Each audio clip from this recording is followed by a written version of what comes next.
Les secrets de Luke Skywalker. Bonjour à tous, c'est Absolute et bienvenue dans cette nouvelle vidéo. Il y a peu, j'ai pu vous présenter une vidéo qui me tenait vraiment à cœur et qui retraçait l'histoire de Mark Hamill, l'interprète du personnage de Luke Skywalker. Une vidéo qui, je l'espère, vous aura plu et je vous encourage à aller la voir si ce n'est pas déjà fait. Mais en attendant, à la base, moi ce que je voulais, c'était juste vous présenter tout un tas d'anecdotes concernant l'histoire du personnage en lui-même, car il y en a des choses à en dire. Donc sans plus tarder, commençons tout de suite. La mort de Padmé. Contrairement à sa sœur, Luke n'avait eu aucun souvenir de sa vraie mère, Padmé Amidala. Alors, lorsque bien des années plus tard, des adversaires lui font croire que son épouse, Mara Jade, lorsqu'elle était la main de l'empereur, aurait bien pu l'assassiner, Luke doit à tout prix lever le voile sur ce mystère, et tous ses secrets pourraient lui être révélés à condition de pouvoir enfin avoir accès aux fichiers conservés dans la mémoire de R2-D2, alors que celui-ci refusait de les dévoiler. Il a donc fallu le forcer quelque peu, ce qui a permis à Luke et à Mara, ainsi qu'à leur neveu, Jacen Solo, d'assister à certains événements importants de la vie de la sénatrice Amidala. Il leur est d'abord donné de voir le moment au cours duquel Anakin revient de l'assaut du temple Jedi et où Padmé semble complètement horrifiée, tandis que son époux se montre quant à lui plus directif que jamais. Un trait de caractère qui semble complètement échapper au jeune Solo, qui ne voit là qu'un homme désireux de protéger sa femme, ce qui fait dire à Luke qu'il semble que toute forme de tendresse se soit échappée du cœur de Jacen. Ensuite, ils peuvent découvrir le moment où Padmé s'est directement rendue sur Mustafar afin de rejoindre son époux. Un terrible sentiment commence à envahir le cœur de Luke. Celui-ci était véritablement dégoûté par l'arrogance affichée par son père, celui-ci étant persuadé d'être tout-puissant après avoir massacré ses amis puis ses ennemis. Jacen, de son côté, avait plus de sympathie pour son grand-père, presque de l'admiration. Anakin avait peut-être échoué, mais il avait utilisé son pouvoir pour tenter de faire le bien, et c'était là tout l'essentiel. Mais lorsque l'élu a commencé à étrangler son épouse, Luke n'a pas pu retenir son cri de surprise, mêlant à la fois chagrin et colère. Même Jacen était choqué par ce qu'il voyait. Son grand-père était en train d'étouffer la femme qu'il aimait. Puis l'enregistrement s'est arrêté. Luke était raide, abattu, et refoulait ses larmes avec peine. Jacen, de son côté, s'évertuait à comprendre à quel moment son grand-père avait perdu le contrôle. Luke finit enfin par laisser couler ses larmes. Un intense sentiment de colère dirigé contre son père commençait à l'envahir. Nul doute que si Luke avait vu cet enregistrement plus tôt, il aurait eu bien du mal à pardonner. Mais pourtant, il l'avait déjà fait. C'est ce qui rendait la situation actuelle beaucoup plus difficile.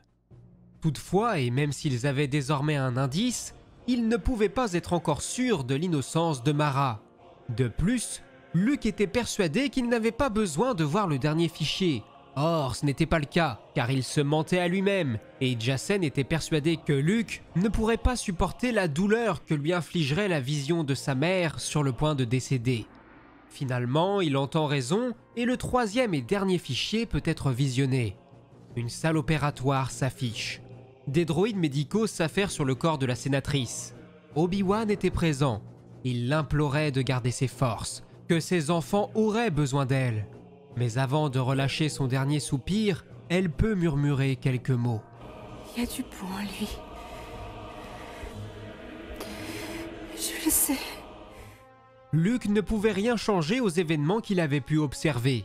Il devait accepter cette douleur pour mieux la surmonter.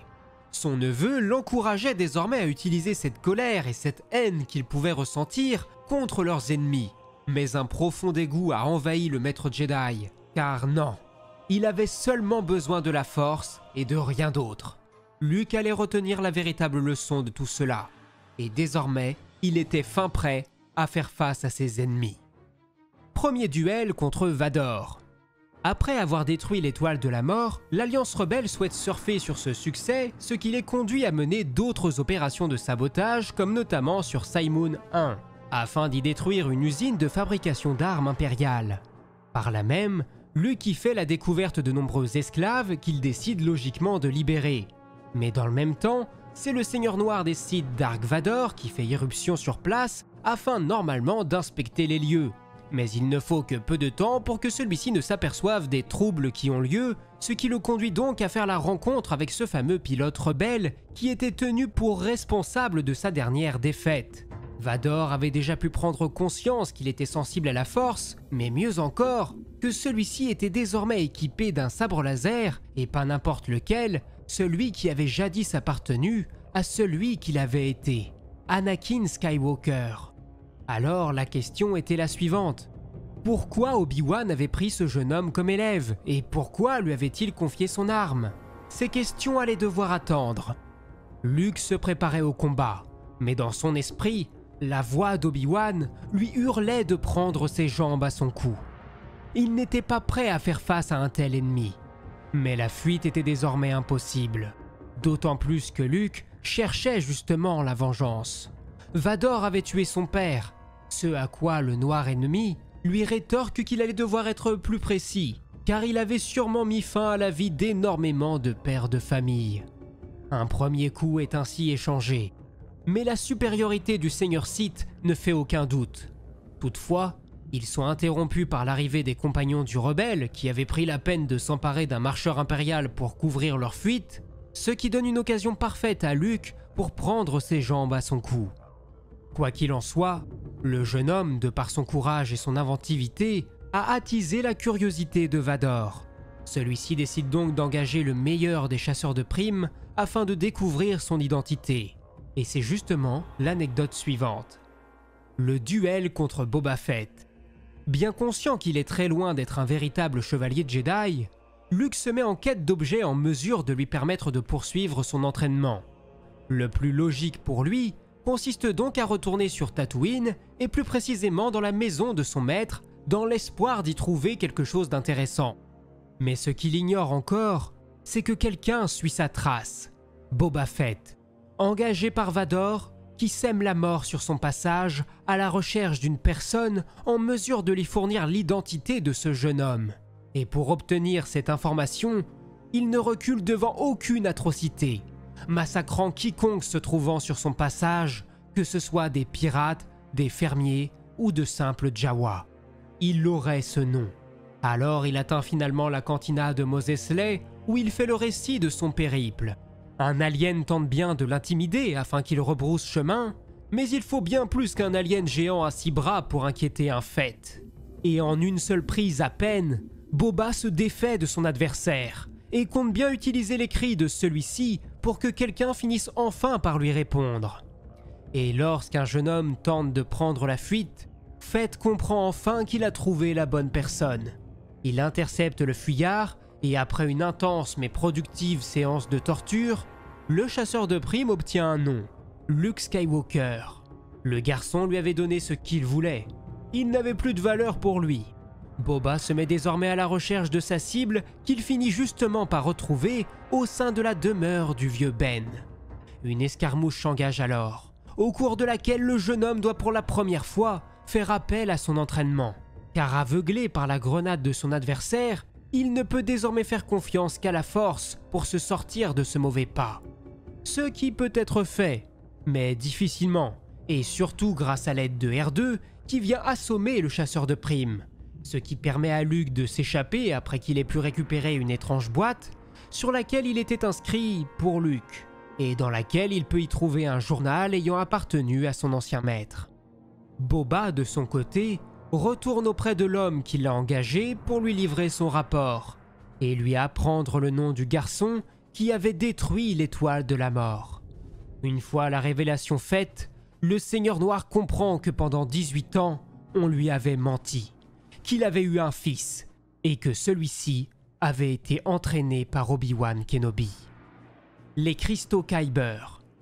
L'une de vos questions favorites concernant Star Wars, c'est sûrement celle qui concerne le nouveau sabre laser que Luke peut se fabriquer après l'Empire contre-attaque. Bon, dans la réalité, si celui-ci est vert, c'est uniquement pour que la couleur ressorte mieux à l'écran lors de la bataille sur la barge de Jabba, car le ciel bleu derrière impliquait qu'on ne voyait plus tellement la lueur de la lame bleue. Mais plus récemment, des comics se sont venus nous apprendre tout un tas de choses concernant les cristaux Kyber et l'enseignement de Luke à ce sujet. Après les événements de l'Empire contre-attaque, le jeune Jedi met la main sur un nouveau sabre à la lame jaune, ce qui lui fait prendre conscience que Yoda et Obi-Wan ne lui avaient rien enseigné concernant le cristal et le lien qu'il pouvait entretenir avec son utilisateur. Pour pallier à son manque de connaissances, Luke se rend d'abord sur Christophe 6, où, d'après les rumeurs, il serait facile d'obtenir des cristaux Kyber. Il y fait donc la rencontre d'une certaine Greta, originaire de Jedha, mais surtout une membre des Falanassi, qui sont une sorte de secte en lien avec la Force, et qui décide de lui venir en aide. Grâce à elle, Luke fait la rencontre d'un certain Quata, un Pantoran, mais surtout un expert des cristaux Kyber. Le cristal de Luke étant fissuré, l'homme lui promet qu'il est en mesure de le réparer à la seule condition que Luke lui rende un service, à savoir de guérir, de purifier un cristal rouge, autrement dit un cristal qui avait été perverti par l'énergie du côté obscur. Et en se projetant à l'intérieur, Luke y fait une étrange découverte, puisqu'il se trouvait désormais au milieu d'une immense salle du trône où siégeait un ancien seigneur Sith accompagné de toute sa cour. Mais ceux-ci lui font vite comprendre qu'il n'avait aucun désir d'être guéri. Heureusement, rien ni personne ne peut se mettre en travers du chemin de la bonne volonté et de la compassion de l'apprenti Jedi. Et à force d'efforts, celui-ci finit par réussir à purifier le cristal, notamment après avoir eu une discussion avec Yoda qui lui prodigue une nouvelle leçon, que chaque Jedi devait suivre son propre chemin. Celui-ci constate également que bien qu'il ne soit pas encore prêt, Luke avait beaucoup appris depuis leur dernière rencontre, et que le moment venu, il serait fin prêt. En revenant à lui, Luke a la surprise de découvrir que le cristal avait pris une teinte verte, et il décide par là même qu'il l'utiliserait lorsque serait venu le temps de se fabriquer une nouvelle arme. Et même si le comics ne raconte pas cette histoire, j'imagine que nous pouvons nous contenter de la scène coupée du retour du Jedi, dans laquelle nous pouvons justement voir Luke sur Tatooine, peu de temps avant qu'il ne se rende dans le palais de Jabba, lorsque celui-ci achève la conception de son arme et qu'il la remet ensuite à R2-D2. Bref, j'espère que cette petite vidéo vous aura plu. Bien sûr, j'ai encore tout un tas d'anecdotes à vous présenter concernant Luke Skywalker, mais ça viendra dans d'autres vidéos. En attendant, n'hésitez pas à me dire ce que vous en avez pensé, je vous encourage aussi à aller voir mes autres vidéos et à vous abonner pour ne pas manquer les prochaines. De mon côté, j'en profite pour remercier toutes les personnes qui me soutiennent, que ce soit ici ou sur Tipeee. Le lien est disponible dans la description si vous souhaitez vous aussi me soutenir. Et enfin, moi il ne me reste plus qu'à vous dire à la prochaine, c'était Absolute et que la force soit avec vous. Ciao!